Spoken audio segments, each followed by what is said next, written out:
रात्रीचे सुमारे 12 वाजले होते. रीमा घरी एकटी होती आणि बाहेरून भीतीदायक आवाज येत होते. घराच्या मागच्या बाजूने वटवाघुळं आणि घुबडांचा आवाज ऐकू येत होता. त्याच वेळी रीमाला घरात एक सावली फिरताना दिसली. ती सावली बघून घाबरली. अरे देवा, गावाबाहेर घर बनवण्याची चूक झाली. बघा कसे भीतीदायक आवाज येत आहेत आणि त्यावर असं वाटतंय की घरात एखादी काळी सावली फिरते. असं म्हणत रीमा घराच्या मागच्या बाजूला निघून जाते. या वयात कसले कसले भास होतात कोण जाणे. थोडासा भीतीदायक आवाजही भूत प्रेत किंवा आत्मा वाटू लागतो. हे बोलत रीमा घराच्या मागच्या बाजूला पोहोचते. तिची नजर एका लहान मुलीवर पडते. मुलगी रीमाला पाहून गालातल्या गालात हसत असते. अरे तू कोण आहेस मुली, आणि एवढ्या रात्री इथे काय करतेस? मी भूतीण आहे. मी एकटी नाही, माझी आईही माझ्यासोबत आहे. मुलगी असं बोलणार तोच तिची आईही समोर येते आणि मग दोघी वेताळ रूपात येऊन रीमाला धमकवायला लागतात. ए म्हातारे, आता तू निघ इथून. आता आम्ही दोघी इथे राहणार. तू हे घर सोडून पळून जा, नाहीतर नाहक मरशील. आम्ही तुला मारून टाकू. भीतीदायक चेहऱ्यांच्या खतरनाक विताळांना पाहून रीमाला घाम फुटतो आणि ती किंचाळत घराच्या आत पळते. वाचवा, वाचवा, घरात 2 भूतणी घुसल्या आहेत. कुणी मला या भूतणींपासून वाचवा. रीमा त्यांच्या भीतीने रात्रभर झोपू शकत नाही. ती बिछाण्यात तोंड झाकून पडून राहते. आता बाहेरून भीतीदायक आवाज येऊ लागतात. मग सकाळ होताच रीमाची मुलगी सविता तिच्या घरी येते. आई, आज जेवण काय बनवू? आज मला भूकच नाहीये बाळा. रात्रभर झोपू शकले नाहीये. का आई, तब्येत खराब आहे का?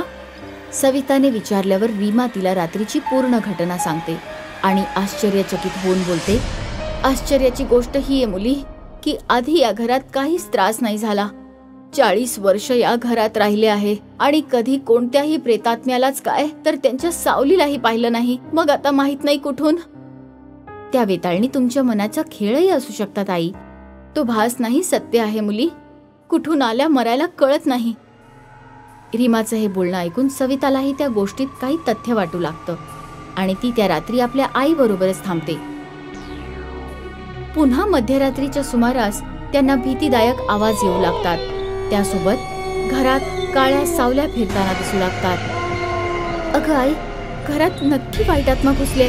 बघ ना, भीतीदायक सावल्या फिरतायत. मी काय खोटं बोलत होते? हे त्या भूतणीच्या सावल्या आहेत. मला तर फार भीती वाटते. तू घाबरू नकोस आई, मी आहे ना तुझ्यासोबत. सविता हे बोलतच असते की दोन्ही भूतणी तिच्या समोर प्रगट होतात. म्हातारे, तू अजून हे घर सोडून का गेली नाहीयेस? आई मुलगी माझ्या हातूनच मरणार वाटतं. ए म्हातारे, तू स्वतः सोबत तुझ्या मुलीचाही जीव का टांगतेस?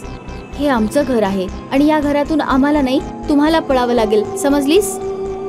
सविताने असं बोलताच दोन्ही भूतणी रागावून धुमाकूळ घालू लागतात आणि रीमा आणि सविताला मारून टाकायचा प्रयत्न करतात. अरे वाचवा, वाचवा, या भूतणी आम्हाला मारून टाकतील. कोणी आमची मदत करा. आमच्या घरात स्मशानातल्या भूतणी घुसल्या आहेत.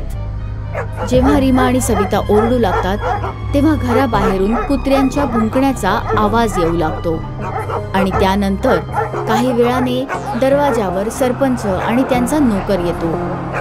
अरे दरवाजा उघडा रेमा काकी, मी सरपंच धनीराम आहे. तुम्ही एवढ्या रात्री का ओरडताय? सरपंचाचा आवाज ऐकून रीमा आणि तिच्या मुलीला हायसं वाटतं आणि त्याबरोबरच भूतणी एकाएकी गायब होतात.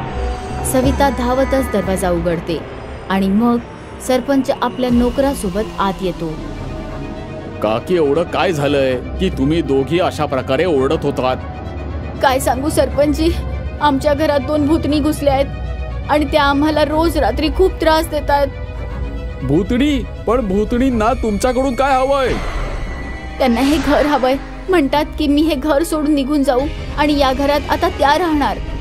रीमाचं बोलणं ऐकून सरपंचांना काहीतरी विचित्र वाटतं आणि ते एका पोचलेल्या फकीराला बोलवून त्याला ह्या सगळ्या गोष्टी सांगतात. तो फकीर जे त्यांना सांगतो ते ऐकून रीमा आणि सरपंच दोघंही भयचकित होतात.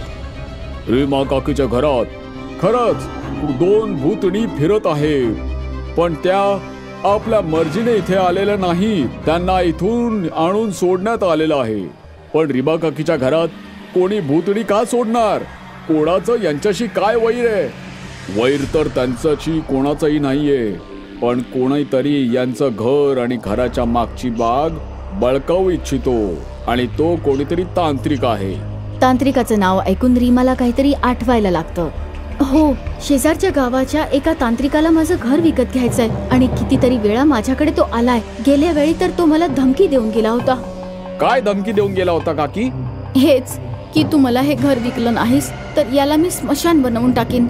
रीमाचं बोलणं ऐकून फकीर म्हणाला, स्मशानच बनवतोय तर या घराला. या घरात स्मशानातील राख आलेली आहे आणि आता हे घर स्मशान बनत चाललंय. काय घराला स्मशान बनवण्यापासून थांबवता येणार नाही का? हो, एक उपाय आहे.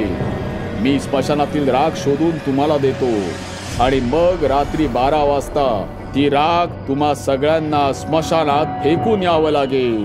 मग तर इथून भूतणी निघून जातील ना? हो, निघून जातील. जर स्मशानात राख फेकणाऱ्याने परतताना मागे वळून पाहिलं नाही तर. सरपंच आणि काही गावकरी मिळून तो उपाय करतात. फकीर तांत्रिकाने घरात लपवलेली स्मशानातली राख शोधून सरपंचाला देतो आणि मग एक निधड्या छातीचा तरुण ती रात्री 12 वाजता स्मशानात फेकून येतो. यानंतर भूतणी रीमाचं घर कायमचं सोडून निघून जातात आणि त्या आनंदाने आपल्या घरात राहू लागतात.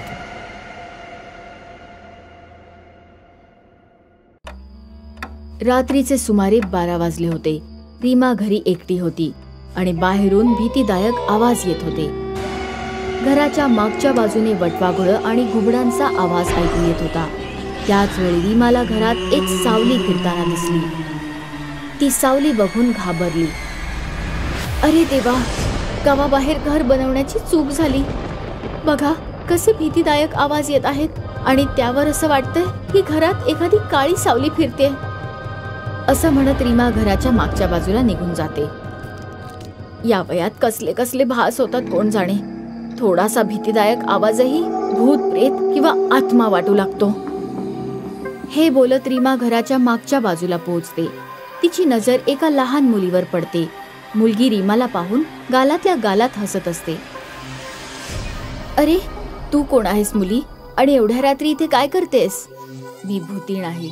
मी एकटी नाही, माझी आईही माझ्यासोबत आहे. मुलगी असं बोलणार तोच तिची आईही समोर येते आणि मग दोघी वेताळ रूपात येऊन रीमाला धमकवायला लागतात. ए म्हातारे, आता तू निघ इथून. आता आम्ही दोघी इथे राहणार. तू हे घर सोडून पळून जा, नाहीतर नाहक मरशील. आम्ही तुला मारून टाकू.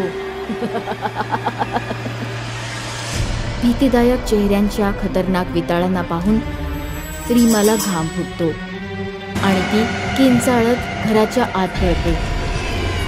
वाचवा, वाचवा, घरात 2 भूतणी घुसल्या आहेत. कुणी मला या भूतणींपासून वाचवा. रीमा त्यांच्या भीतीने रात्रभर झोपू शकत नाही. ती बिछाण्यात तोंड झाकून पडून राहते. आता बाहेरून भीतीदायक आवाज येऊ लागतात. मग सकाळ होताच रीमाची मुलगी सविता तिच्या घरी येते. आई, आज जेवण काय बनवू? आज मला भूकच नाहीये बाळा. रात्रभर झोपू शकले नाहीये. का आई, तब्येत खराब आहे का? सविताने विचारल्यावर रीमा तिला रात्रीची पूर्ण घटना सांगते आणि आश्चर्यचकित होऊन बोलते, आश्चर्याची गोष्ट ही आहे मुली की आधी या घरात काहीच त्रास नाही झाला. 40 वर्ष या घरात राहिले आहे आणि कधी कोणत्याही प्रेतात्म्यालाच काय तर त्यांच्या सावलीलाही पाहिलं नाही. मग आता माहित नाही कुठून. त्या वेताळणी तुमच्या मनाचा खेळही असू शकतात आई. तो भास नाही, सत्य आहे मुली. कुठून आल्या मरायला कळत नाही. रीमाचं हे बोलणं ऐकून सवितालाही त्या गोष्टीत काही तथ्य वाटू लागतं आणि ती त्या रात्री आपल्या आई बरोबरच थांबते. पुन्हा मध्यरात्रीच्या सुमारास त्यांना भीतीदायक आवाज येऊ लागतात. त्यासोबत घरात काळ्या सावल्या फिरताना दिसू लागतात. अगं आई, घरात नक्की वाईट आत्मा घुसले. बघ ना, भीतीदायक सावल्या फिरतायत. मी काय खोटं बोलत होते? हे त्या भूतणीच्या सावल्या आहेत. मला तर फार भीती वाटते. तू घाबरू नकोस आई, मी आहे ना तुझ्यासोबत. सविता हे बोलतच असते की दोन्ही भूतणी तिच्या समोर प्रगट होतात. म्हातारे, तू अजून हे घर सोडून का गेली नाहीयेस? आई मुलगी माझ्या हातूनच मरणार वाटतं. हे म्हातारे, तू स्वतः सोबत तुझ्या मुलीचाही जीव का टांगतेस? हे आमचं घर आहे आणि या घरातून आम्हाला नाही, तुम्हाला पळावं लागेल, समजलीस? सविताने असं बोलताच दोन्ही भूतणी रागावून धुमाकूळ घालू लागतात आणि रीमा आणि सविताला मारून टाकायचा प्रयत्न करतात. अरे वाचवा, वाचवा, या भूतणी आम्हाला मारून टाकतील, कोणी आमची मदत करा, आमच्या घरात स्मशानातल्या भूतणी घुसल्या आहेत. जेव्हा रीमा आणि सविता ओरडू लागतात तेव्हा घराबाहेरून कुत्र्यांच्या भुंकण्याचा आवाज येऊ लागतो आणि त्यानंतर काही वेळाने दरवाजावर सरपंच आणि त्यांचा नोकर येतो. अरे दरवाजा उघडा रेमा काकी, मी सरपंच धनीराम आहे. तुम्ही एवढ्या रात्री का ओरडताय? सरपंचाचा आवाज ऐकून रीमा आणि तिच्या मुलीला हायसं वाटतं आणि त्याबरोबरच भूतणी एकाएकी गायब होतात. सविता धावतच दरवाजा उघडते आणि मग सरपंच आपल्या नोकरासोबत आत येतो. काकी, एवढं काय झालंय की तुम्ही दोघी अशा प्रकारे ओरडत होतात? काय सांगू सरपंचजी, आमच्या घरात 2 भूतणी घुसल्या आहेत आणि त्या आम्हाला रोज रात्री खूप त्रास देतात. भूतणी? पण भूतणींना तुमच्याकडून काय हवंय? त्यांना हे घर हवंय, म्हणतात की मी हे घर सोडून निघून जाऊ आणि या घरात आता त्या राहणार. रीमाचं बोलणं ऐकून सरपंचांना काहीतरी विचित्र वाटतं आणि ते एका पोहोचलेल्या फकीराला बोलवून त्याला ह्या सगळ्या गोष्टी सांगतात. तो फकीर जे त्यांना सांगतो ते ऐकून रीमा आणि सरपंच दोघंही भयचकित होतात. रीमा काकीच्या घरात खरंच 2 भूतणी फिरत आहेत, पण त्या आपल्या मर्जीने इथे आलेल्या नाही, त्यांना इथून आणून सोडण्यात आलेलं आहे. पण रीमा काकीच्या घरात कोणी भूतणी का सोडणार? कोणाचं यांच्याशी काय वैर आहे?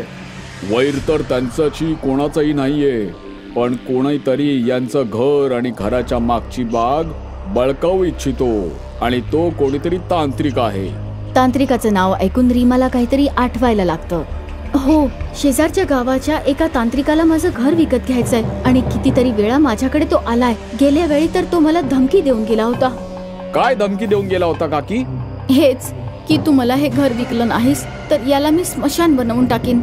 रीमाचं बोलणं ऐकून फकीर म्हणाला, स्मशानच बनवतोय तर या घराला. या घरात स्मशानातील राख आलेली आहे आणि आता हे घर स्मशान बनत चाललंय. काय घराला स्मशान बनवण्यापासून थांबवता येणार नाही का? हो, एक उपाय आहे. मी स्मशानातील राख शोधून तुम्हाला देतो आणि मग रात्री 12 वाजता ती राख तुम्हा सगळ्यांना स्मशानात फेकून यावं लागेल. मग तर इथून भूतणी निघून जातील ना? हो, निघून जातील. जर स्मशानात राख फेकणाऱ्याने परतताना मागे वळून पाहिलं नाही तर. सरपंच आणि काही गावकरी मिळून तो उपाय करतात. फकीर तांत्रिकाने घरात लपवलेली स्मशानातली राख शोधून सरपंचाला देतो आणि मग एक निधड्या छातीचा तरुण ती रात्री 12 वाजता स्मशानात फेकून येतो. यानंतर भूतणी रीमाचं घर कायमचं सोडून निघून जातात आणि त्या आनंदाने आपल्या घरात राहू लागतात.